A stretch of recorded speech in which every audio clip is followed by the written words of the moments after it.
Hi everybody, sending lots of love. I'm going to do a little tutorial on how to make a paper crane.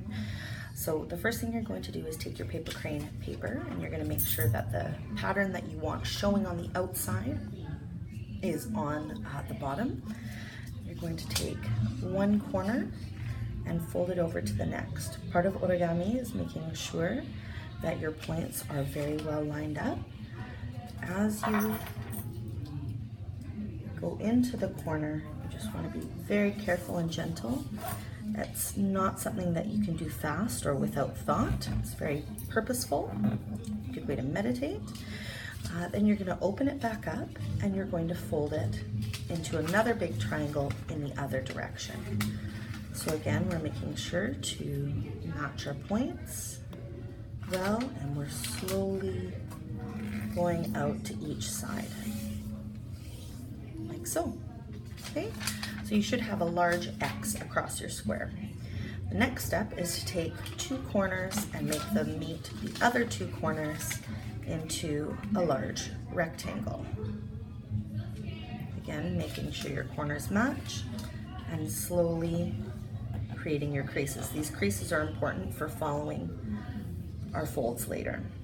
You open it back up again, you now have an X and a line, and you're going to again fold another in the perpendicular direction. Slowly and surely, and open it back up. And what you're left with is 8 segments, 8 small triangles. Makes sense?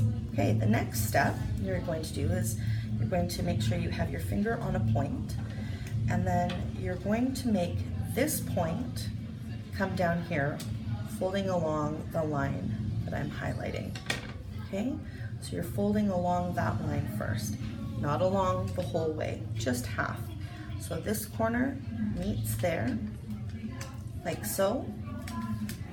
Okay, just to the center tip, and then you're folding back.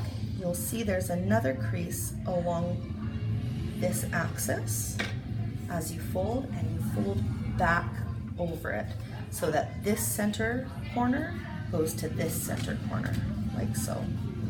Again, you want to match up your corners as best you can, and you're left with something that looks like this.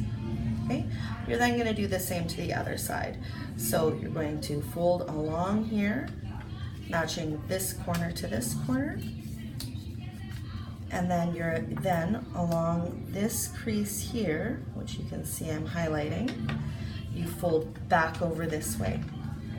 And what you're left with is a smaller square. One side is open, looking like so, and the other side is closed, looking like so. Okay? There we go. That's your first major section of creating a paper crane. Then, with your closed end pointing away from you, open end pointing towards you, you're going to take one top layer corner on the right or left hand side, and you're going to fold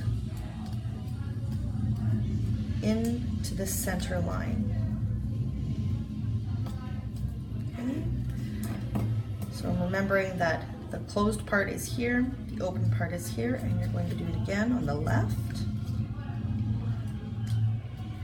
And what you have is on the bottom you have a square, and on the top you have what looks like a kite. Then flip it over and do the same. Okay. Like so, and like so. Okay, and what you're left with is a kite shape that you can open into 4 corners, right? There we go. Okay, so the next job that you have is to take this larger triangle end, not the thinner, the wider end, and you're going to fold it down on itself. Lift it back up, flip it over, and do so again. And in doing this, you've created some nice creases to work with. It doesn't have to stay down, it just needs the crease. This is where things start to get a little bit crazy. You open up one side of the kite, like so, and you lift the top corner right here And you very gently, I'm going to bring it to along this crease line here and push it back. Now you'll notice that the paper isn't exactly doing what I want. So instead of forcing it, I'm just going to gently rub my finger along the crease of the paper, okay? And gently encourage it to stick to the seams that I've already created.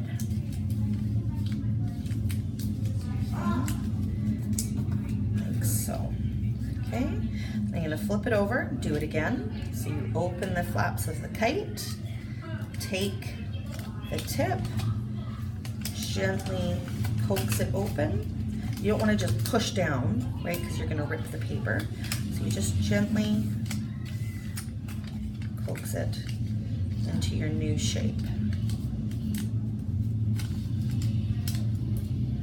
There we go, like so. Okay, so now you should have something that is closed on the top and has what I like to call little chubby legs on the bottom. Okay, what we're going to do is we're going to take these chubby legs, we're going to make them lose a little bit of weight. I'm going to turn them into skinny legs. One is not better than the other, it's just the pattern.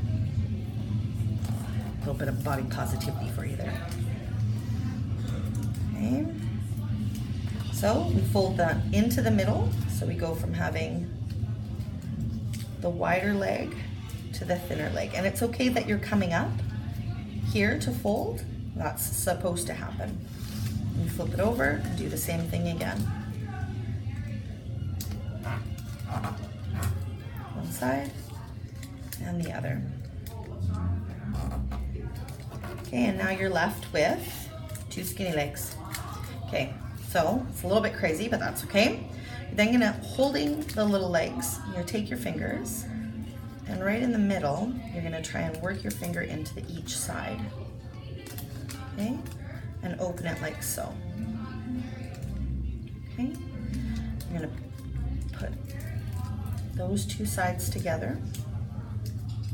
And then on the other side, the same thing. Tuck those in, put them in together. Okay. You can gently just fold those into halves. Okay, good. So you're now left with little fox face. Okay, you take the bottom part here for the next step and fold it up to meet the little fox ears. Flip it over and do the same. And you're now left with, like, almost looks like a crystal or something. Okay, and then again, you're gonna hold the bottom, stick your fingers in the side, and gently fold it so that you can access the wider part, which turns into our wing. So by going from here to here, we open it up, and we can fold one wing down, turn it over and fold the other wing down. Okay, and now this becomes our head. So I'm just gonna run my thumb down the middle here. Okay, and I'm just gonna fold a little head there. Okay, and then you've got the tail. And what you can do is pull the neck out on a little bit of a diagonal and pinch. Okay, pull it out on a little bit of a diagonal and pinch for the tail. And then very gently pull out on the body. Okay, and you see how this turns into a little poofy square. And voila, you have a paper crane.